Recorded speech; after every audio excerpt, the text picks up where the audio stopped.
Well,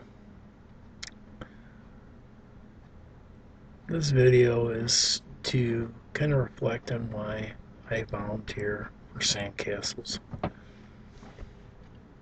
I lost my father when I was 7, 45 years ago. Back then, there was no real volunteer programs or grief support. Families, many times, were expected to help each other get through the grieving process.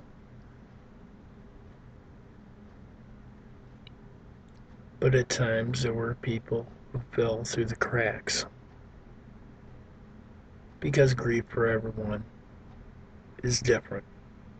Sometimes people understand the loss and move on quite quickly. When I lost my father, it was on Valentine's Day. It was also the week of my mother's birthday.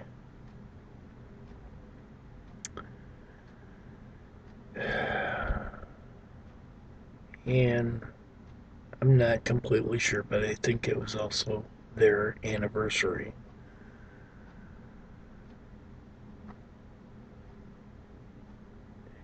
When the police came to the house to let my mom know that there had been an accident, my father had been killed, my mother was in disbelief, and she made the officer take her out to the site where the accident had occurred.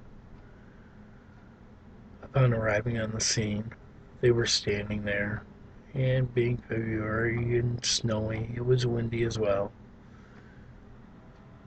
A gust of wind blew paper at my mother's feet.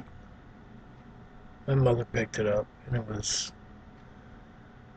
my father's Valentine's Day card to her. And I think from that moment on,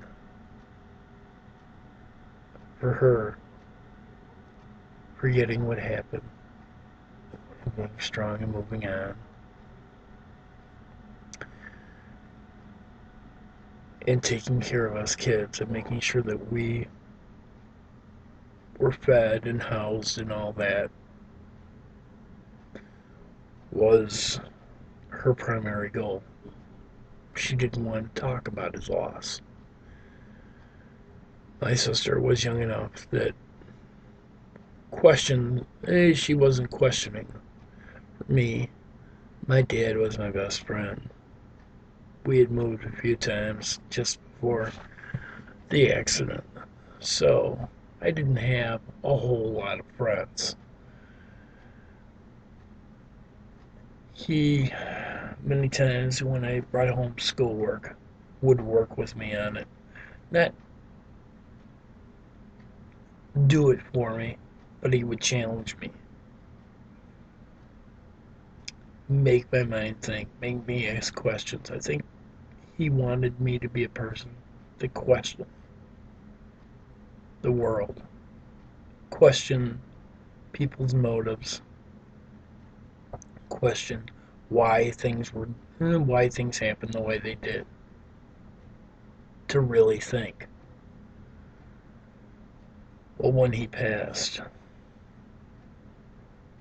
I don't think anyone realized that I needed someone to step into that void, and no one ever really did.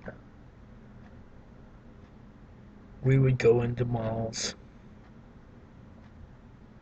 and back in the late 60s, early 70s, most men dress the same, and they would wear black trench coats or black, business coats that were all very similar, black and white tweed, whatever. And so when we would go out shopping, I would see a man from behind that would look like my father, and would think, he's not dead, because my mother chose at the funeral not to let me go to it. which was odd, but it was her choice. She was the adult. The day of the funeral, I wanted to go so badly. The adults kept me from going. It was trauma that I don't think anybody saw really surface. I've had people tell me, kids that were in our group years later, tell me that my mother asked them not to speak about my father. I think that was more a comfort to her that was to help me heal.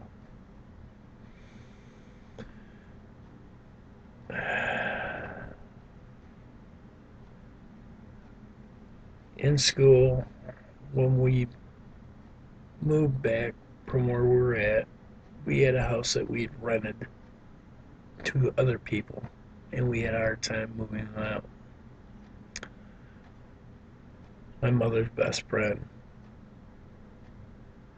helped us out by letting us stay with them until we could move the people out. And it seemed like months. I'm not sure how long it was, but as a 7-year-old, you don't have your own home, you don't have your own bed, you don't have your dad.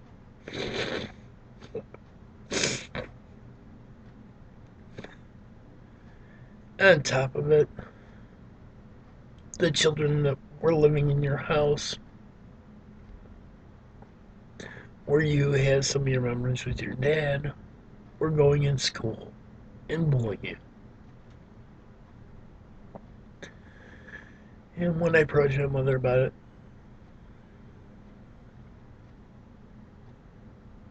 she basically told me, you can't worry about it.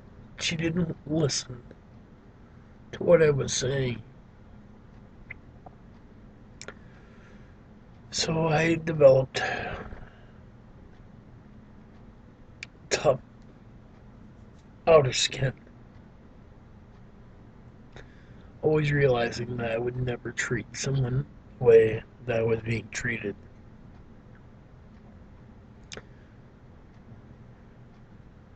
When I was 16, my last year of junior high in ninth grade, I tried out for the baseball team. I had not tried anything. My schoolwork had been very average. I didn't really try. Part of it was, I think, my dad was such a motivator for me, and him not being there and not talking about him. I think maybe as a child, with some of the bullying they'd gone on, I kind of gave up. I figured, oh, I'll just find a way. Well, I tried out for the baseball team, and the baseball coach was also my gym coach.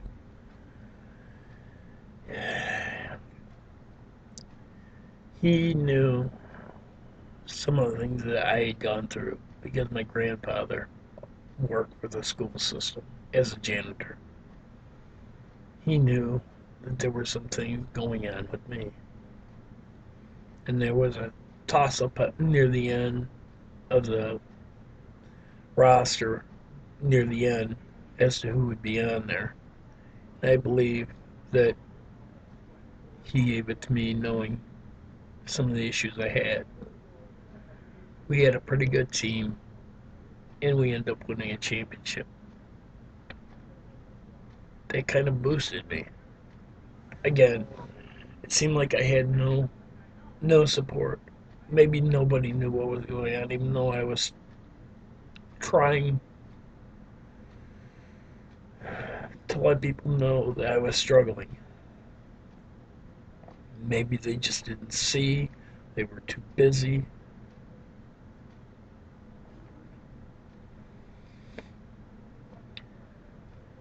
My mom, when I started my first year of high school, started dating a man, and they got married.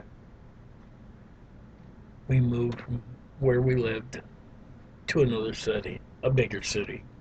The city I lived in was rather small, and in some ways kind of innocent. And the bigger school, kids had bigger and better things. My stepfather was like, didn't really mentor me. He was a bad guy, but I needed someone to step up for me. And I didn't know how to do a lot of things. I knew how to be polite. I knew the basic things of life, but I could have used a handout to help me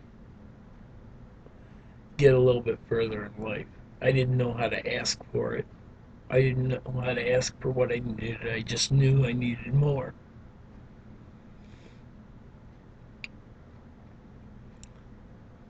And all this, I just never quit.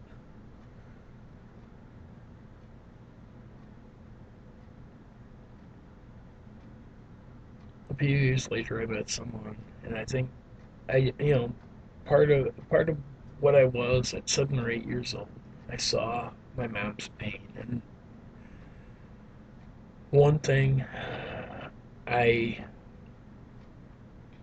didn't want to do is ever. I guess I looked at my father's death as letting her down. Not really, but it's just like I didn't want to be that person that died on somebody I loved. And I promised myself if I ever found someone to love,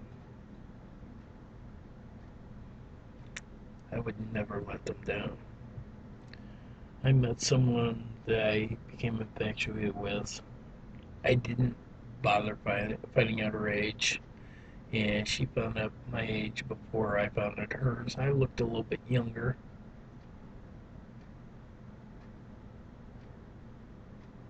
She looked a little bit older. She broke it off when she found out my age. At that point, I had started becoming an alcoholic.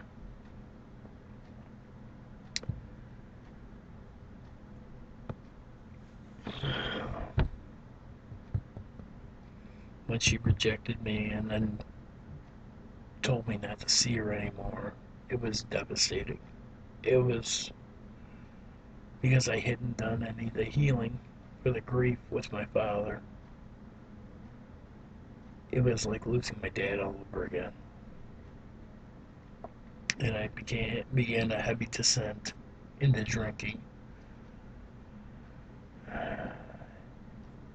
And I became a very bitter and angry person.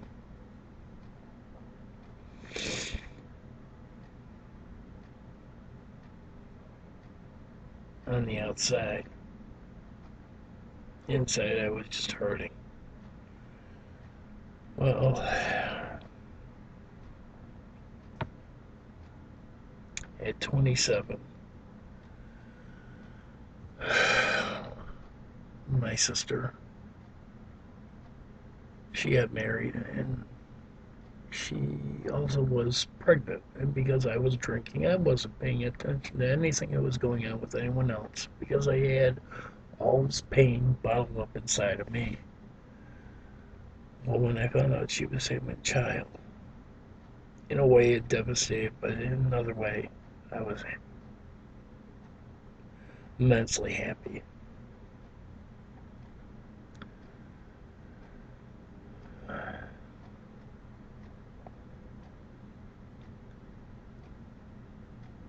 She came home from the child. She had moved to Arizona, and I held it for the first time, and I realized I couldn't drink anymore